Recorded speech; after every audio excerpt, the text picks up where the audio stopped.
Okay, so we're basically like the Ghostbusters now because we just got called because there's a 64 Corvette barn find that hasn't been started in like 20, 30 years. And we're gonna see if we can get it started today. So we've never seen the car. This is one of my neighbor's family cars, and it hasn't been started, it hasn't run, and today we're gonna try to get it running, see what's wrong with it. Hopefully it should start up. Fingers crossed we'll get it started today.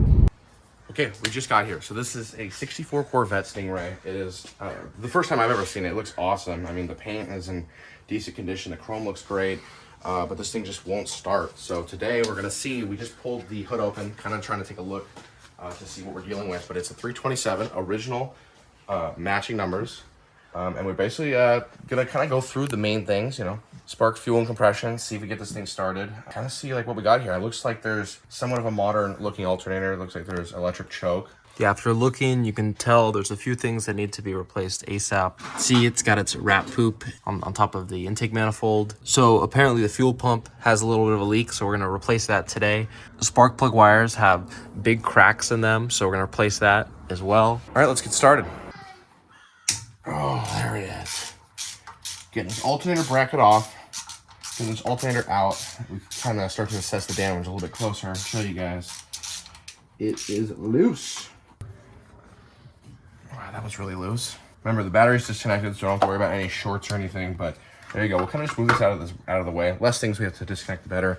Right there, you can see the fuel pump. It's kind of buried down there. Okay, so we got both fuel lines disconnected from the car, so we're just 2 bolts away from pulling this fuel pump out, kind of assessing the damage and seeing how bad it really is. The hard part is going to be getting access to those bolts because if you want to take a look, it's deep down inside that hole right there. Way down in there. So we'll do our best. There we go. That's our first fuel pump bolt. Wow, that looks clean. It's got thread lock on it. No wonder it was so hard to get off. One bolt out, one more to go. This one's trickier, so of course I'm doing it. But here we go. I don't know about that, but got it on. Just slow and steady, and we'll get that bolt out. We got the Kragers with, gosh, seemingly new tires, but you can't use these. They're just expired, and it's dangerous. But look at that beauty. Not Noah, the car. Hey, let's take a look at the interior. That is something else. Look at that. Look at that stuff. That is so cool. So this is an automatic, which is extremely rare for this kind of car. I believe it's a 2-speed. Not 100% sure, but very, very cool. Got the original door cards.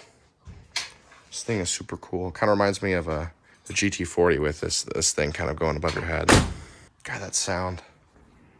Okay, with the last bolt out, there's only 2 bolts, but it was very tricky to get. These Corvettes are jam-packed, especially when they're all stock with all the heater hoses and everything.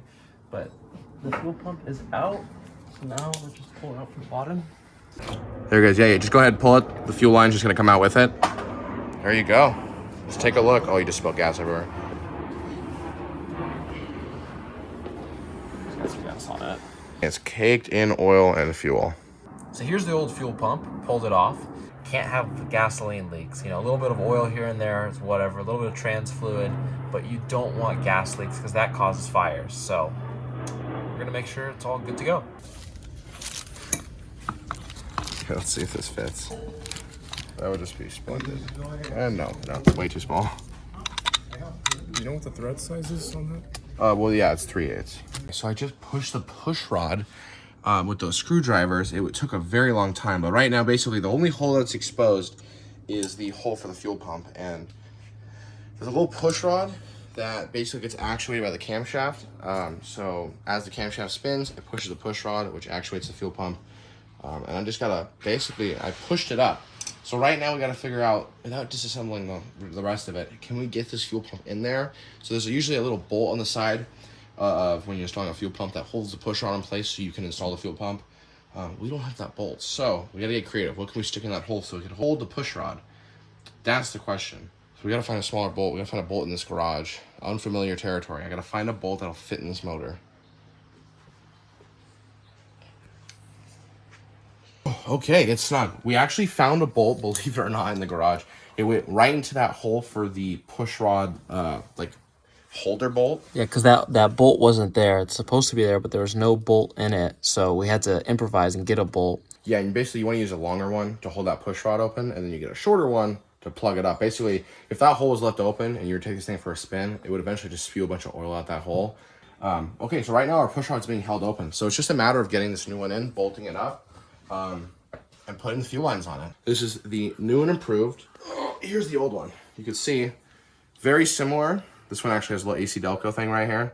We're gonna make it work. We got a bunch of fuel line, so let's fish it in. It's gonna be tough. There's like no room. We're currently trying to get the hose on the fuel pump. There's no room. If this was not in this crammed little car, this would have been a 20-minute job. Okay, so we have both of the fuel lines on the fuel pump. Now we're just gonna bolt it basically back in. And the reason why we did that is because once this thing's bolted back in, getting access to the bottom of it to put the fuel lines on would be nearly impossible without disassembling the bottom of the car. So we got the fuel lines on first. I think all that is left is we gotta put these two bolts back in, holding the fuel pump, and we probably are getting real close now. Don't be afraid to get your hands dirty, because this is kind of an important step. It just doesn't want to come out though. Okay, so now we take it like ice cream on a cake. All right, there it is. We're gonna fit this down through a million different things and get this on the flange. So finally we got the new fuel pump put in. It was a little tricky. There's very limited room here, and we didn't want to start removing everything. So we got the fuel pump in. It's all tight. There's thread locker on the bolts. We got the RTV gasket maker plus a Felpro gasket. So it's in there good. So all we got to do now is put this little bolt plug that hole for the push rod, and we should be good. So we just confirmed right here. We had wiped right here. There's a huge thick piece of sludge, but yeah, we've confirmed it is numbers matching. So this is the numbers matching 327. Okay, so now that the fuel pump's in, lines are good, everything's done. We have it plumbed up here. We have the ins, the outs. It's all done. We got to put the alternator back. So it's funny. As soon as I took this off earlier, I thought it was an Edelbrock. It's actually an old Carter. You can see right on the front, Carter AFB. I mean, basically the exact same as an Edelbrock. So now we have to replace these spark plug wires because they're cracked, and we got a new set. So let's do it. Okay. After changing the spark plug wires, we topped off the oil, gave it some fresh gas, and checked the rest of the fluids. I think it's time to crank it. Here we go. I'm excited. Fire in the hole.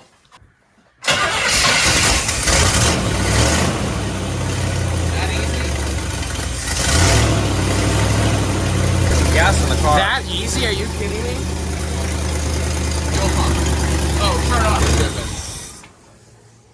What happened? I think the line might be a little loose. It's dripping.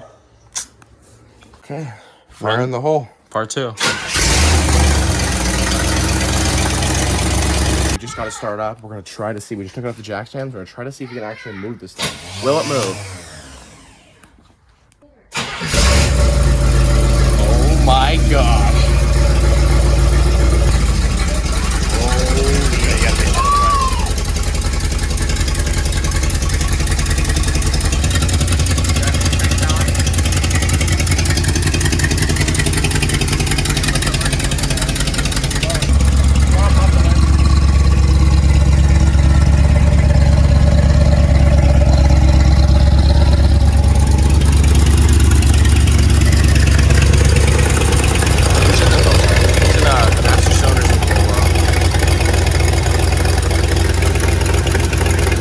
I don't know why it does that.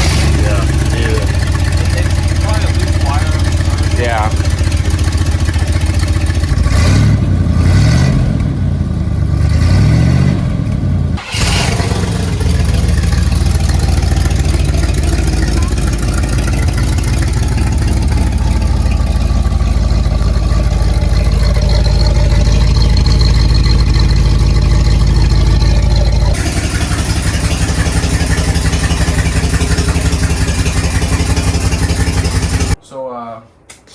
Tell me just a little bit about this car, just kind of like where did it start? Okay, so this is my grandma's 1964 Corvette Stingray. Unfortunately, she was killed in a drunk driving incident, not in this car, in a cab. But, you know, my dad had 9 siblings, a big Irish Catholic family, and he was lucky enough to have this 64 Stingray left to him by his father. And he drove it every day. It was his daily driver. And, you know, after a certain point, he just put it up on jacks and he kind of forgot about it. And I always wanted to get it running again. And I was fortunate enough to have Lenny and my boy Noah to come by and help me out, like getting this thing started again. And we got it on the road again. It's ready to go, pretty much. There's, you know, little things here and there. Yeah, just a few minor things, but sounds great. I mean, looks great. So well preserved. Yeah, I feel lucky. I feel lucky to have these guys come in here and replace all the parts. And they spent quite a while, no charge, which I tried to pay them, but they wouldn't take it.